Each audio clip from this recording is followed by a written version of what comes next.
Buenos días. Les agradezco por acompañarme en el estudio del capítulo 13 del Evangelio de San Lucas. Voy a leer los versículos del 1 al 9. En esa misma ocasión, había allí algunos que comentaron a Jesús acerca de los galileos, cuya sangre Pilato había mezclado con la de sus sacrificios. Jesús le respondió: ¿piensan que esos galileos eran más pecadores que todos los demás galileos porque sufrieron eso? Les dijo: no, pero si ustedes no se arrepienten, todos perecerán igualmente. 4. ¿O qué piensan que esos 18 sobre los que cayó la torre de Siloé y los mató eran más deudores que todos los habitantes de Jerusalén? 5. Les digo que no, pero si ustedes no se arrepienten, todos perecerán igualmente. Entonces Jesús les dijo esta parábola: cierto hombre tenía una higuera plantada en su viña, y fue a buscar fruto de ella, y no lo halló. Y dijo al viñador: mira, hace 3 años que vengo a buscar fruto en esta higuera, y no lo hallo. Córtalo. ¿Por qué cansar la tierra? 8. El viñador, en favor de la higuera, respondió al Señor: déjala pasar este año todavía, hasta que yo cabe alrededor de ella y le eche abono. 9. Y si da fruto el año que viene, bien. Caso contrario, córtala. Bueno, aquí el punto es importante.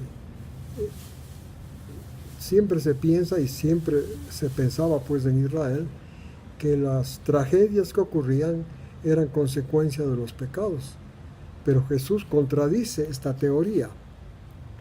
Dice, y además les dice con claridad, que si no se arrepienten, todos perecerán igualmente. O sea, no es que esas tragedias sucedieron porque unos eran más pecadores que otros. Jesús dice que esas tragedias no están ligadas directamente al pecado, sino más bien esto es parte del gobierno de Satanás de este mundo. Pero lo que sí hay que prestar atención es arrepentirse, porque si no todos perecerán en el juicio de Dios. Ahora, el arrepentimiento al cual Jesús se refiere no es el arrepentimiento del Antiguo Testamento, esto es llorar por los pecados, porque ellos, los judíos, pensaban que como guardaban la ley oral, que en el judaísmo se llaman las adiciones que escribieron los fariseos y rabinos a la ley de Dios, con el objeto de proteger, a fin de que ningún mandamiento sea roto. Entonces ellos guardaban esa ley, no los 10 mandamientos, y estaban confiados que guardaban perfectamente y que esa era la voluntad de Dios. Entonces, el arrepentimiento al cual Jesús se refiere es al prestar atención, al abrir la mente para escuchar la enseñanza que Jesús trajo. No olvidemos que Moisés enseñó la ley y así escribió y los profetas, pero desde la venida de Jesús se cambió la asignatura para Israel y era la gracia. Esto leemos en Juan 1:17.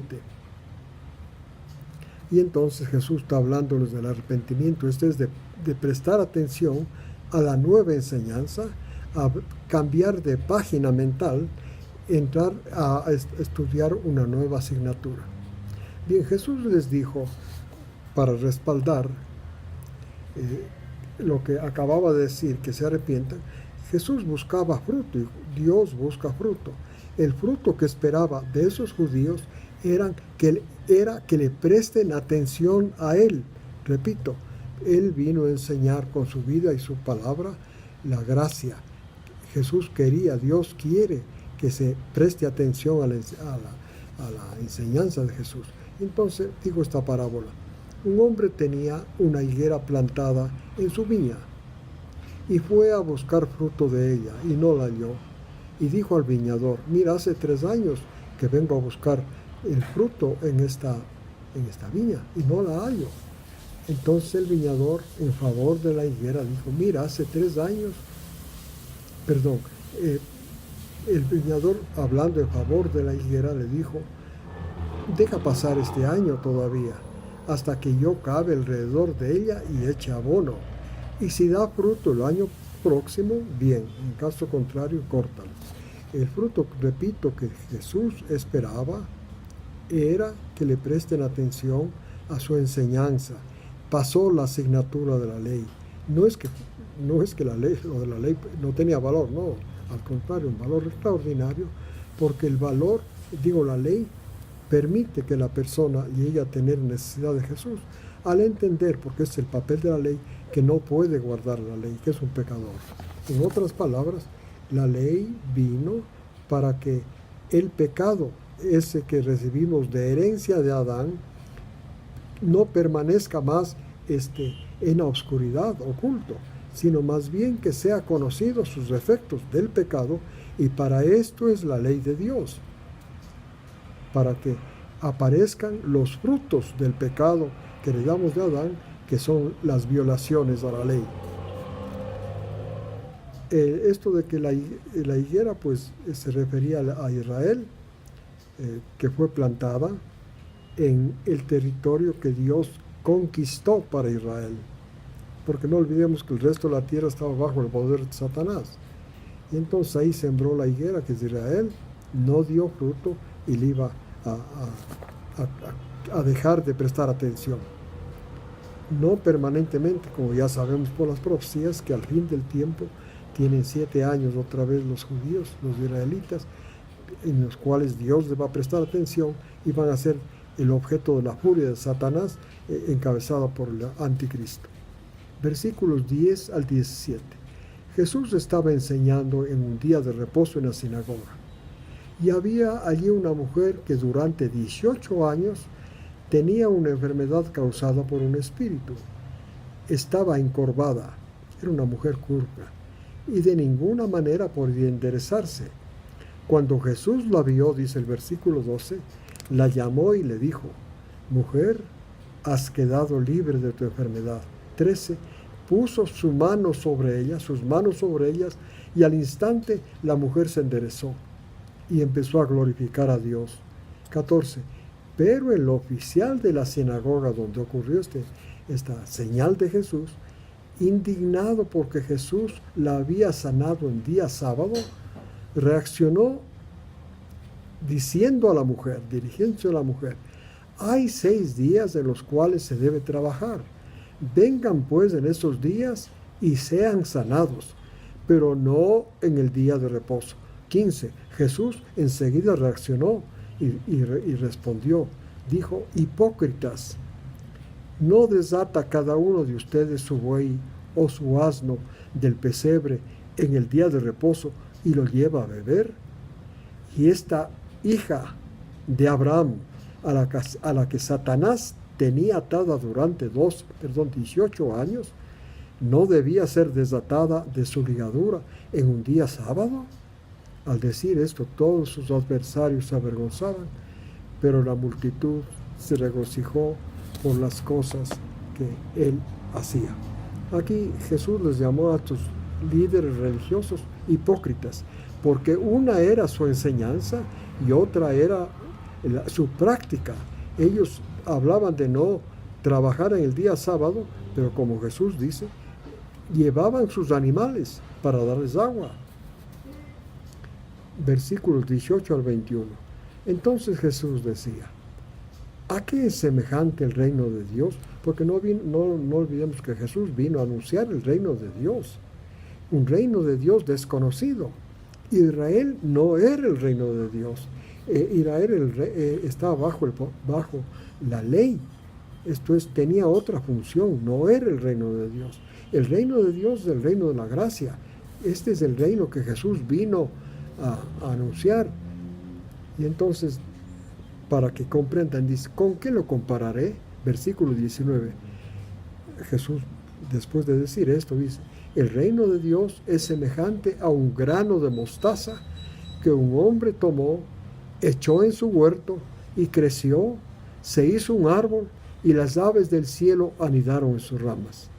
La mostaza es un grano muy pequeño, y entonces Jesús lo compara que así empieza el reino de Dios, el reino de la gracia, muy pequeño, entre muy pocas personas, pero primero con poquísima influencia en la mente humana que la acepta, pero crece y se hace grande, la más grande de las hortalizas, y tan grandes que es como un árbol, y entonces ahí las aves del cielo anidan.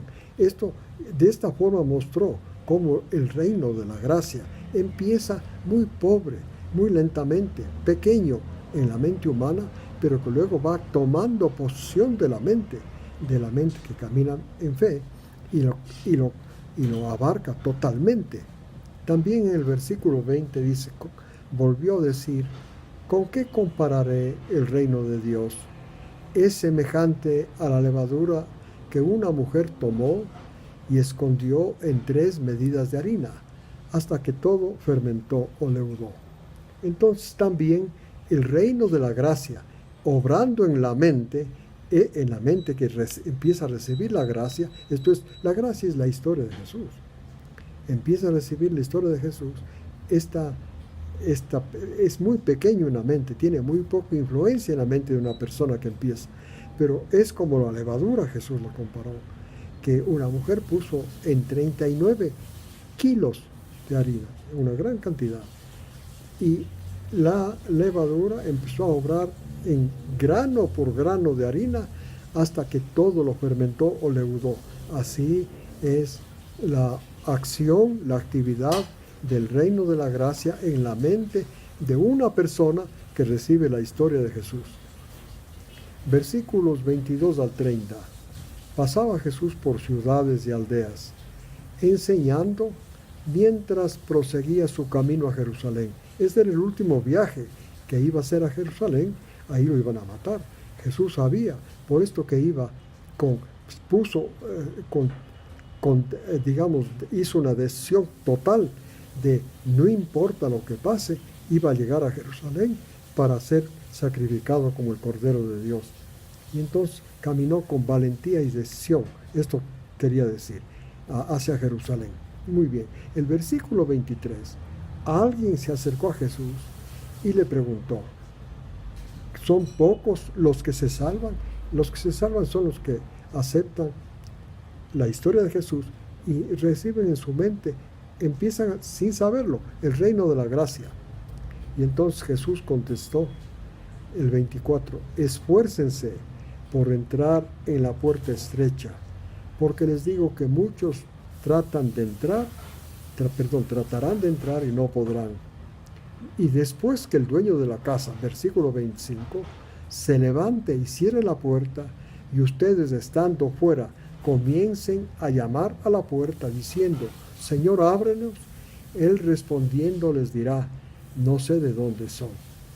Entonces ellos en defensa, estas personas que quedaron fuera, en defensa de ellos mismos comenzarán a decir, comimos y bebimos en tu presencia, o sea, personas religiosas, enseñaste en nuestras calles, era pues judíos, y él dirá, les digo que no sé de dónde son, apártense de mí, obradores de la iniquidad. Jesús dice que hay un tiempo en el cual se puede entrar al reino de la gracia, pero el reino de la gracia es predicado, será predicado hasta cierto tiempo, pero llegará un tiempo en que el Señor de la casa, esto es Dios, se levante y cierre la puerta, ya no podrá entrar más en el reino de la gracia. Esto es cuando Jesús venga en el rapto o arrebatamiento, como está descrito en 1 de Tesalonicenses 4. Ahí termina, para los gentiles, termina la posibilidad de tener acceso a la gracia. Esto es, de aceptando la historia de Jesús, dejar que la gracia, esa historia, se convierta en su historia espiritual personal, en su norma de conducta. Ellos dirán como argumento, dice Jesús en el versículo 26, que estaban en presencia de Él Pero sin embargo, si no vivieron de la gracia, si no dejaron que el reino de Dios, la gracia, se desarrolle en su mente, tal como la semilla de mostaza en el campo, serán rechazados. Y les dirá: apartaos de mí, obradores de iniquidad. Allí será el llanto y el crujir de dientes cuando vean a Abraham, Isaac, Jacob y a todos los profetas en el reino de Dios allá en las bodas del Cordero. Y vendrán de oriente y occidente, de norte y sur, y se sentarán en el reino de Dios. Esto es, repito, como está en Apocalipsis 19, las bodas del Cordero, invitados a las bodas del Cordero. Por lo tanto, versículo 30, hay últimos que serán los primeros, y hay primeros que serán últimos. 31. Cuando Jesús estaba hablando esto, llegaron los fariseos y le dijeron a Jesús: sal y vete de aquí, porque Herodes te quiere matar. Querían hacerle tener miedo a Jesús. Eran agentes de Satanás que querían que Jesús no siga aproximándose a Jerusalén, sino huya por miedo a Herodes, porque realmente Herodes quería matarle. Pero Jesús les contestó lo siguiente, versículo 32: vayan y digan a ese zorro: yo expulso demonios y hago curaciones. O sea, yo estoy luchando contra Satanás, le dijo, hoy y mañana. El tercer día cumplo mi propósito. 33. Sin embargo, debo seguir mi camino, y mañana y pasado mañana seguiré caminando hacia Jerusalén, porque ningún profeta puede ser muerto fuera de Jerusalén. Jesús le dijo entonces que él no iba a interrumpir de miedo su viaje hasta Jerusalén, porque tenía que cumplir ahí su misión, ser muerto ser crucificado y muerto. Y les dijo: mientras llego allá, estoy luchando contra el reino de Satanás, contra enfermedades y contra endemoniados. Luego en el 34 Jesús, refiriéndose a Jerusalén, dijo: Jerusalén, Jerusalén, la que mata a los profetas y apedrea a los que les son enviados. ¿Cuántas veces quise juntar a tus hijos como la gallina a sus pollitos debajo de sus alas y no quisiste? Por lo tanto, la casa de ustedes, versículo 35, les es dejada desierta. Y les digo que no me verán hasta que llegue el tiempo en que dirán: bendito el que viene en el nombre del Señor. Aquí es importante aclarar esto. Muchas personas creen que la niña de los ojos es Jerusalén. Cuando miren ustedes el versículo 34, Jesús está anunciando que Jerusalén siempre rechazó la obra de Dios, se opuso a los profetas y a cuántas personas Dios envió para traer el reino de la gracia. Dice: ¿cuántas veces les quise juntar?, dice Jesús, y no quisieron. Por lo tanto, en ese tiempo, la casa de ustedes les es dejada desierta. ¿Qué quiere decir esto? Quiere decir que la presencia de Dios que acompañaba el santuario iba a abandonar la presencia. Dios iba a abandonar el templo de Jerusalén. Por esto, cuando murió Jesús, el velo del templo se partió en dos. La presencia de Dios había abandonado ya el templo de Dios. Ya no era la nación de Israel, no era la niña de sus ojos, hasta que pase el tiempo de los gentiles. Cuando pase el tiempo de los gentiles, ahí nuevamente la nación de Israel será bajo la mira de Dios, pero Jerusalén no será la niña de los ojos. Porque ahí va a sentarse, en Jerusalén, en el templo que se va a reconstruir, va a sentarse el anticristo, pero va a ser destruida la ciudad de Jerusalén, esta en la cual se siente el anticristo. Y luego, en el milenio, Dios va a poner una ciudad hermosa, donde reine la justicia. porque en la Jerusalén actual nunca hubo justicia. Hay personas que piensan que Dios tiene un cuidado especial por la Jerusalén actual. No, porque está suspendido el tiempo de los gentiles, digo de los judíos. Desde que Jesús entró en Jerusalén hasta que empiece la última semana de años y venga Jesús a reinar. Gracias por acompañarme a este estudio, que Dios los bendiga en esta semana y les invito para la próxima semana.